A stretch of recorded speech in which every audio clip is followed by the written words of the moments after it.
Welcome back to Sanctuary. In our final segment, we'll check out several recent events that show both the vibrancy and diversity of our Catholic community of faith. Here's Diane Dunnigan with a trip around the Archdiocese. Several Catholic celebrations of our faith took place in December, including Sabang Gabi, a novena of masses in preparation for Christmas. The Filipino community, along with the Office for Asian Catholics, hosted the masses at parishes across the Archdiocese. Cardinal Francis George and Bishop Francis Kane celebrated one of the novena's closing masses at St. Lambert Church in Skokie. Simbang Gabi Mass is because it's a votive Mass in honor of the expectant Blessed Mother. These Masses are festive, so the Credo and the Alleluia are sung. And of course, these are Advent Masses where we use purple in the liturgical year calendar, but we were given a rescript by the Vatican in the 17th century in the Philippines to do this as votive Masses for special intention. And the special intention is for the preparation for the birth of our Lord. The Office for Hispanic Catholics sponsored Las Posadas observances at 90 parishes across the Archdiocese. These are reenactments of Joseph and Mary's search for shelter just before the birth of Christ.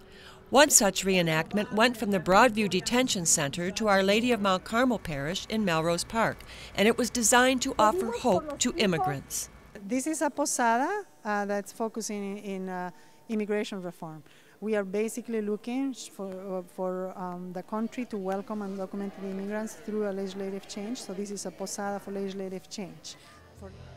Well over 100,000 faithful converged on the shrine of Our Lady of Guadalupe in Des Plaines for the annual December Guadalupe celebration. Following Mass, the Antorcha Guadalupana featured runners from more than 20 parishes participating in an overnight torch relay. One of the featured speakers at this year's Guadalupe celebration was former Spanish-language soap opera star Eduardo Verástegui, who is now using his talents to spread the word. Well, I'm here because I was invited, and when I'm invited to be with Our Lady of Guadalupe, it's hard for me to say no, because she's my mother, my morenita. She is La Niña del Cielo. She is the patron of America and Las Filipinas. She is the patron of the unborn. And one of my biggest missions right now is to be the voice of those who doesn't have a voice, those who are very vulnerable. On that same weekend, a noon Mass in honor of Our Lady of Guadalupe was celebrated at Federal Plaza on the corner of Dearborn and Adams in downtown Chicago. The main celebrant was Bishop John Manns. Worshippers braved the cold winds of December for this very public display of our Catholic faith. The Respect Life Office had a strong turnout for its annual Chastity Education Initiative benefit dinner at the Drury Lane in Oak Brook Terrace. The keynote speaker was world-renowned Catholic leader Cardinal Francis Arinze. Without life, nothing else works. The fundamental right of a human person is the right to be alive.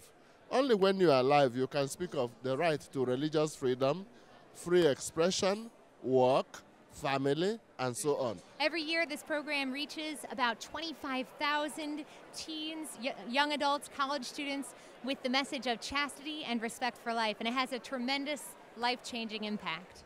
A wireless internet company called Clear unveiled its services during festivities in Pioneer Court in downtown Chicago.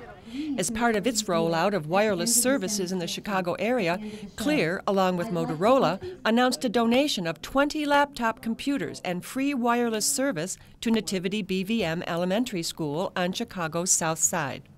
It just gives much more flexibility. We have after-school programs. Teachers can bring these into their classrooms without having to look for plug-in, cables or anything. So. And the students, too, they can go basically anywhere in the building with the teachers to work on these. So it does have a lot of benefits to it. And like I said, what we're doing today is what they'll be doing the rest of their lives. Paper and pen is there, but computers will be their future. Loyola University Chicago presented Cardinal George with the 2009 Sword of Loyola at the annual Stritch School of Medicine dinner at the Chicago Hilton. Loyola Vice President Wayne Majars, a co-host for the Archdiocesan Catholic Community of Faith radio program, was the announcer for the event. The prestigious award is presented to an individual whose dedication, service, and leadership contribute significantly to our society. For Sanctuary, I'm Diane Dunnigan.